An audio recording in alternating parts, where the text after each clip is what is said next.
Bon alors, Dieu, il existe ou il n'existe pas?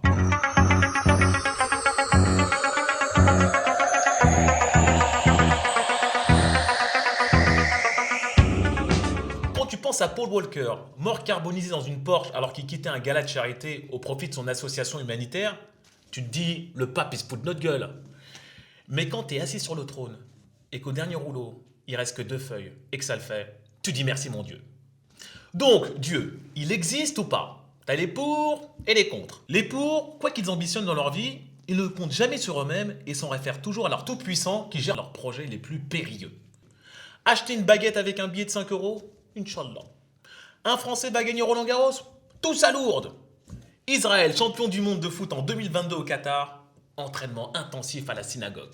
Baroukata, baroukata, baroukata. Et t'as les contres. Au moindre dilemme existentiel, ils s'en réfèrent avant tout à leur gourou, leur portable. Envie de m'accoupler? Tinder. Une gamine se noie? Je filme. Un cancer colorectal? Je poste. Bon, qu'on soit pour ou contre, voir le cul entre deux chaises comme les prêtres à Fleury-Mérogis, on aimerait tous savoir si Dieu est parmi nous.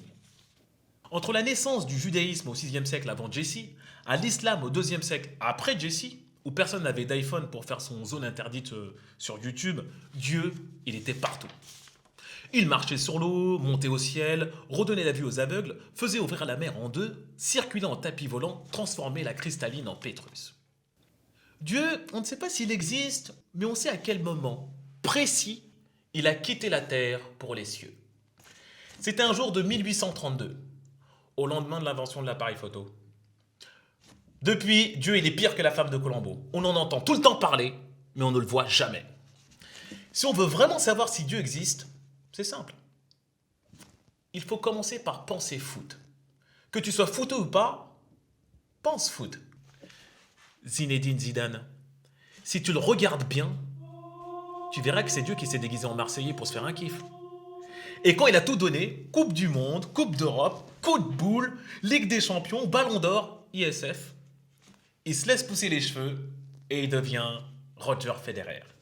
Roger Federer, 37 ans, 20 titres du Grand Chelem, pas une goutte de sueur, brushing nickel, 4 enfants conçus 2 par 2, 2 filles, 2 garçons. C'est grillé, c'est Dieu. Bon, en revanche, Dieu, il ne se déguise jamais en femme.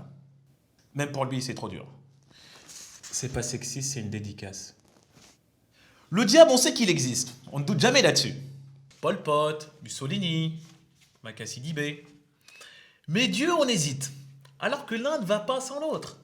Yin-yang, eau coca, politique vaseline. On ne pourra jamais prouver que Dieu existe. Mais il faut pourtant avouer qu'il y a de gros indices quand même.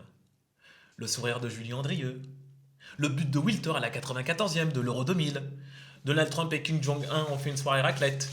On n'aura jamais une réponse claire et nette quant à son existence. Mais il y a une chose qui est réelle.